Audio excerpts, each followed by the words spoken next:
waaw kon ñu ngi nii chez le président Ousmane Sonko mu ngi nii génn ci pour le lancement du concert de casserole kon président vous avez la parole. Waaw, je vais m'exprimer en français pour particulièrement clarifier un certain nombre de choses auprès de la communauté internationale par rapport à la symbolique revêt cette opération de concert de casserole. Nous avons opté pour cette méthode, pour cette fois-ci, qui nous permet de nous exprimer de la manière la moins violente possible, au-delà de la nuisance sonore que ça peut constituer, pour émettre un message fort au président Macky Sall d'abord, à son entourage, à tout le peuple sénégalais, mais également à cette communauté internationale. Ce dont le Sénégal a besoin, c'est d'apaisement, c'est de stabilité, c'est de tranquillité, c'est de démocratie, c'est de liberté.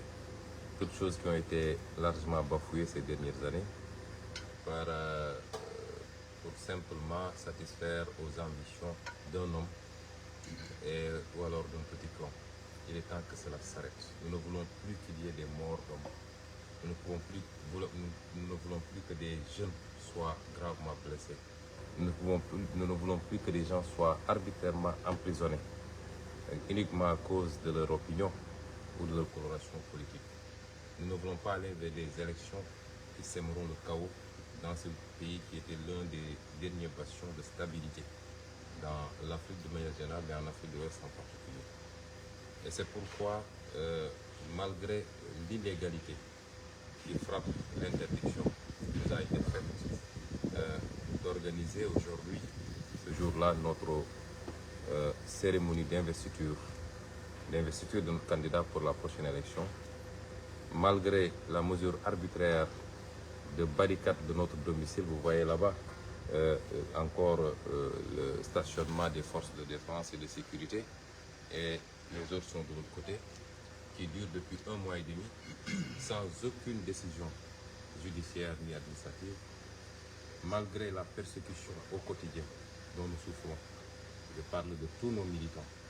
Nous avons, pour cette fois-ci, opté pour l'apaisement. Mais c'est un avertissement en même temps. Et nous espérons que le président Macky Sall saura se ressaisir à temps. Le message que le peuple sénégalais veut lui envoyer et qu'il veut envoyer au monde entier aujourd'hui à travers ce concert de casserole, c'est un message d'apaisement et de paix. Et pour cela, il faut qu'il libère les détenus politiques. Plus de 700 détenus politiques dans les geôles de Macky Sall, c'est trop. Il faut qu'il libère les détenus politiques. C'est des Sénégalais qui ont des droits. Et certains sont retenus depuis trop longtemps, sans jugement, en violation de toutes les procédures de droit. C'est assez. Il faut qu'il lève ses barricades contre mon domicile. Je suis un leader politique et je crois que je crois mériter d'une certaine adhésion des populations sénégalaises pour justifier qu'on évite certaines choses, parce que la réaction populaire peut toujours déboucher sur l'irréparable, comme ça c'est déjà fait en 2021 et 2023. Il faut que cela s'arrête. Il faut qu'il arrête le complot politico-judiciaire pour empêcher une seule candidature, c'est-à-dire la mienne. L'Assemblée nationale est saisie et je crois doit se réunir le lundi. Et tout ce qui sera voté là-bas doit conclure à une seule chose, bloquer ou éliminer la candidature d'un homme qui s'appelle Ousmane Sonko, et au prix de la réhabilitation de beaucoup d'autres candidats qui aujourd'hui ont fait l'objet de condamnations beaucoup plus sérieuses. Il faut que tout cela cesse. Et c'est ce message-là que les Sénégalais veulent envoyer. Ils ne veulent plus de certaines situations de chaos. Sauf si le président Macky Sall les pousse à bout. Il a terminé ses mandats. Il n'a qu'à aller tranquillement vaquer à ses occupations. Personne ne lui souhaite du mal dans ce pays, mais il faut qu'il arrête de faire du mal aux Sénégalais de manière générale et à son opposition en particulier. Il a fini son mandat, ce n'est pas à lui de choisir le prochain président du Sénégal. Il peut choisir dans son camp mais il ne peut pas choisir pour le Sénégal. Et ce que les Sénégalais veulent, c'est des élections inclusives avec tous ceux qui remplissent les conditions pour leur permettre de choisir librement et souverainement leur prochain président de la République. Et c'est pourquoi nous faisons aujourd'hui ce concert de casserole. Je le ferai symboliquement pour lancer le ton. Vous voyez que dans mon quartier, c'est presque impossible de l'organiser avec ces barricades qui ne me font pas du mal à moi seul, mais qui en font à mes voisins également qui souffrent à côté de moi. Je me présente mes plupart des excuses par rapport à cette situation qui dure depuis longtemps. Kon mbokk yi ñu ngi lancé officiellement concert de casserole bi na ko ñëpp topp ku bëgg jàmm ci réew mi rek na ko def parce que su amee doole dina doon message boo xam ne àdduna yëpp dina ko dégg waaye moom mii nga xam ne mooy ndeyu mbill bi te teg fitna ci réew mi dina ko dégg te xam ni Sénégalais yi ànduñoo ak moom ci fa mu bëgg a jëmale réew mi suñu bëggee moytu ëllëg ñu ne xeex amatina ci réew mi bay bakkan rot ci bay nit gaañu ci yu mel nii ne ci ñëpp farlu kon ñi ngi invité ñëpp ñu génn def concert de casserole ba riir bi ñu dégg ko fépp kon symboliquement maa ngi lancé mbir mi du caaxaan du po waaye communication la boo xam ne message lañ ci bëgg a génne moo tax ngeen gis ni ma sol lu xonk ci kaw ba si suuf ngeen ko defee ci journée bi yëpp lancé officiellement concert de casserole bi maag ñi nga xam ne tey waa sécurité bi protocole ñi nga xam ne tey ñoom ñoo jot a ñëw expliqué sama kër aywa.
Ousmane Sonko avec ses voisins ñoo génn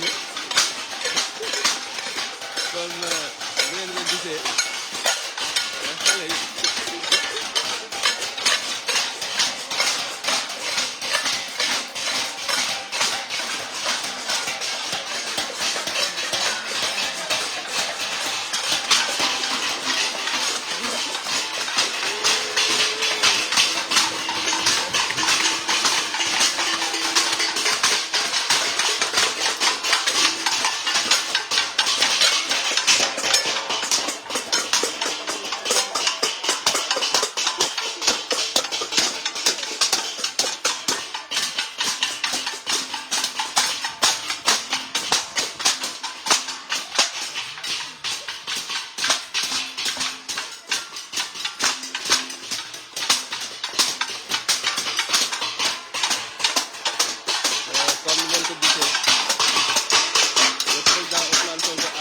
symboliquement le concert de casserole bi ci invité ñëpp ñoo xam population Sénégal yëpp ba sax les forces de défense et de sécurité ñu ngi leen di invité ci concert de casserole bi ndax ñoom ñoo la gën a bëgg jàpp.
position comme ni ko président rappelé rek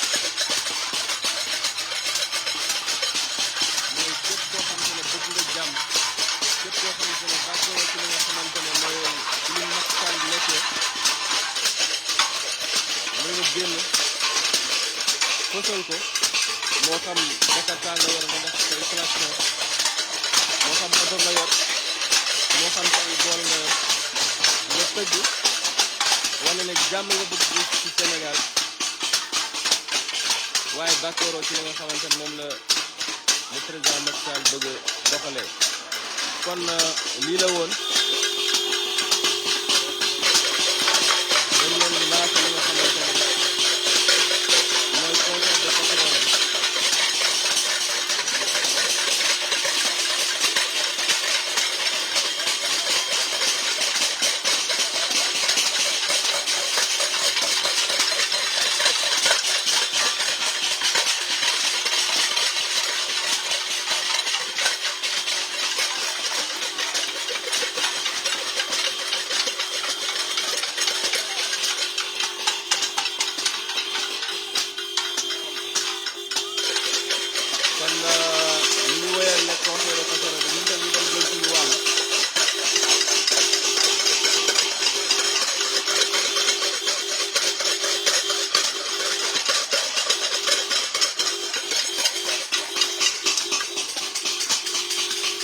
voisin yaa ngi nii